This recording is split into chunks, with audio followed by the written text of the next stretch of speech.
Catalano, que és presidenta coordinadora a Arenys de Mar de l'Assemblea Nacional Catalana, entitat organitzadora d'aquest acte. Hola, bona nit. Primer de tot voldria agrair al president Pujol que hagi acceptat la nostra invitació per venir a presentar la conferència Quan els ponts es trenquen, perquè sabem que és una persona molt ocupada i molt sol·licitada. Agrair també a Miquel que l'hagi fet possible i agrair-vos a tots vosaltres el fet de ser aquí, perquè vol dir que aquesta conferència creieu que és del vostre interès. A mi el que em pertoca és presentar l'Assemblea Nacional Catalana. És un moviment del poble català, és democràtic i transversal i està format per persones a títol individual, per conscienciar de la necessitat que Catalunya recuperi la seva llibertat i sobirania. La idea de l'Assemblea Nacional Catalana va néixer alhora que la consulta Arenys de Munt, de la consulta popular sobre la independència Arenys de Munt, i mica en mica es va consolidant amb les consultes realitzades arreu del territori, que ja s'han realitzat a moltes poblacions catalanes, també amb les grans manifestacions que es van fer a Barcelona, amb la conferència per l'estat propi que es va celebrar el passat mes d'abril, on es va confirmar que realment calia crear l'Assemblea Nacional Catalana, que vindria a ser com una segona Assemblea de Catalunya. També tenim l'Associació Municipis per la Independència, que dona el seu suport a l'Assemblea Nacional Catalana, i dic que la idea neix i es consolida perquè, de fet, l'Assemblea Nacional Catalana encara no s'ha constituït. Es constituirà el proper dia 10 de març. Serà un acte molt important al Palau Sant Jordi de Barcelona, en el qual jo us convido a assistir-hi perquè serà un acte d'aquells que haurem de dir jo hi vaig ser. Hi haurà una fila zero molt potent, moltes personalitats i molta gent d'arreu del territori. Per una altra banda, cal dir que el moviment independentista Arenys comença l'any 95, quan es funda el MAPA, el Moviment Arenyenc per a l'Autodeterminació, també amb el propòsit d'augmentar la consciència nacional de la necessitat de l'autodeterminació de Catalunya. I a partir d'aquí, la gent d'Arenys ens hem apuntat a totes les mogudes que hi ha hagut a favor de la independència. Vam començar quan vam anar al mes de març del 2009, abans de la consulta d'Arenys de Munt, vam anar a Brussel·les amb els 10.000, a dir que volíem ser independents. Vam després organitzar la consulta popular, Arenys, i des del més petit al més gran vam treballar perquè aquesta consulta fos possible. També ens vam mobilitzar per anar a les grans manifestacions de Barcelona, ja fos amb tren o amb autocar, però hi vam ser-hi. També amb els 10.000 vam anar a Ginebra, a la seu de les Nacions Unides, a dir que volíem ser independents. I allà un altre cop Arenys va ser-hi present, perquè el manifest el vam llegir nosaltres, el va llegir Arenys.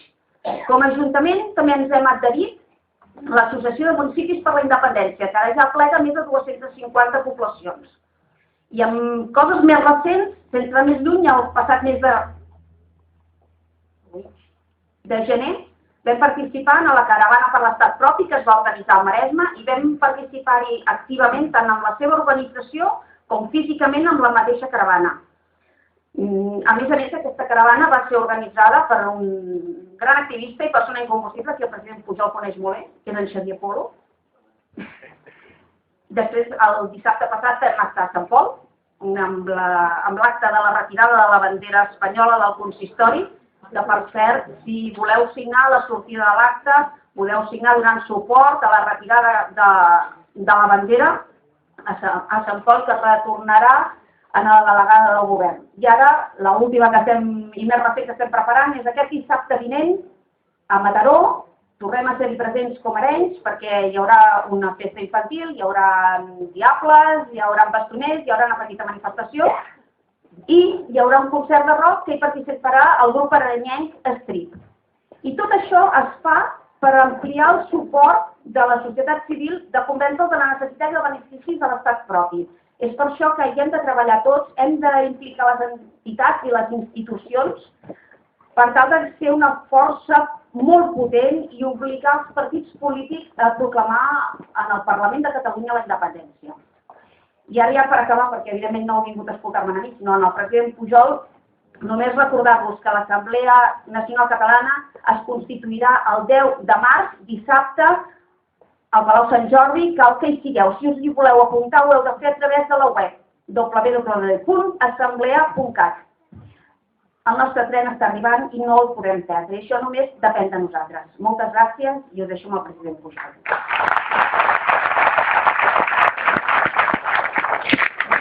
Aquest model de convivència caracteritzat per l'empenta emprenedora en el món econòmic, la mobilitat social, el repartiment de la riquesa i la protecció dels més necessitats és en tensió permanent.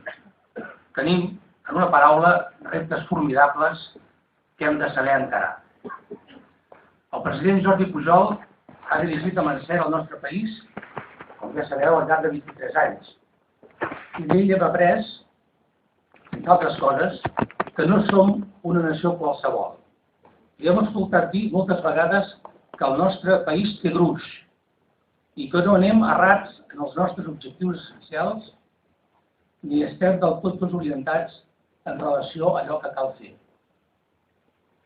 Ara, però, patim vicissituds de tota mena per culpa dels nostres errors, però també i sobretot per culpa de greuges polítics relacionats amb el nostre mal encaix a l'estat espanyol. Unes vicissituds que fan molt difícil continuar construint una societat de progrés econòmic i social, una societat equitativa i integradora. Per això, per parlar d'aquestes dificultats i obstacles polítics, i hem demanat al president Jordi Pujol que sigui avui aquí amb nosaltres, a Arenys de Mar, una vila que em consta, coneix i estima. Hi ha persones que imputen al catalanisme polític l'error de cercar un encaix impossible dins l'estat espanyol. Convé però recordar que el catalanisme polític en tant que projecte de modernització del país no ha fracassat. El catalanisme a nivell intern, en l'àmbit català, ha aportat sentiment de pertinença, modernitat cultural, progrés econòmic i europeisme. Allò que no ha reeixit és l'esforç del catalanisme polític per transformar l'estat espanyol en un estat capaç de respectar el fet diferencial català. Aquest fracàs es palesa en dos àmbits essencials, el de l'espoli fiscal i el de la interpretació jurídica de la Constitució.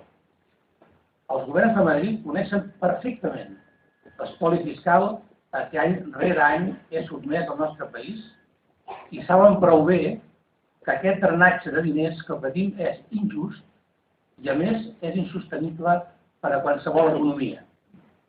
Saben també que el dèficit fiscal que patim posa en risc l'estat del benestar dels catalans.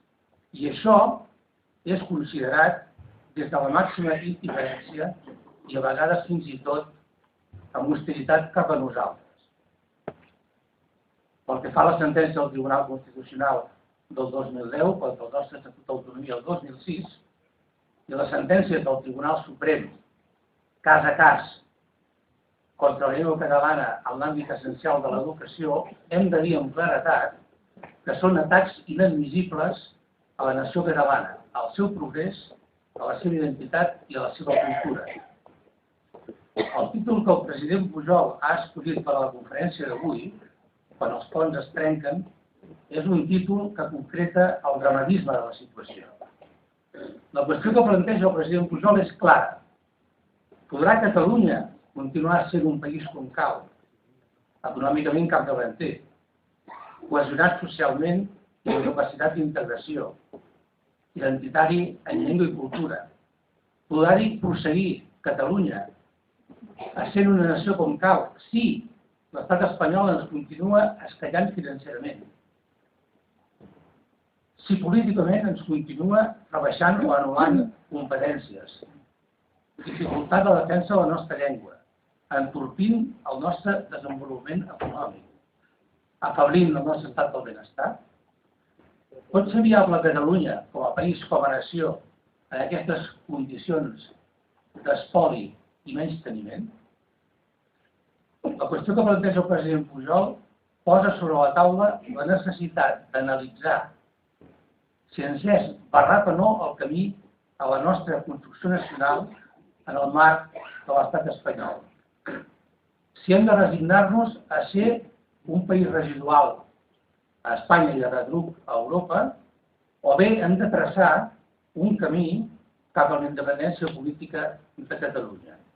En resum, quan els ponts es trenquen, pertoca analitzar a fons com hem de superar el dilema de ser residuals o de ser independents a partir d'un estat polític propi. És una deferència que el president Jordi Pujol hagi acceptat la nostra invitació de parlar a Arenys de Mar del present i futur del nostre país i, president, us ho agraïm de tot cor. Alhora, ja ho sabem, us reiterem la nostra consideració i afecte pel fet de ser per molts de nosaltres, que estan en aquesta sala, un referent cívic i polític de primer ordre. President, teniu la paraula.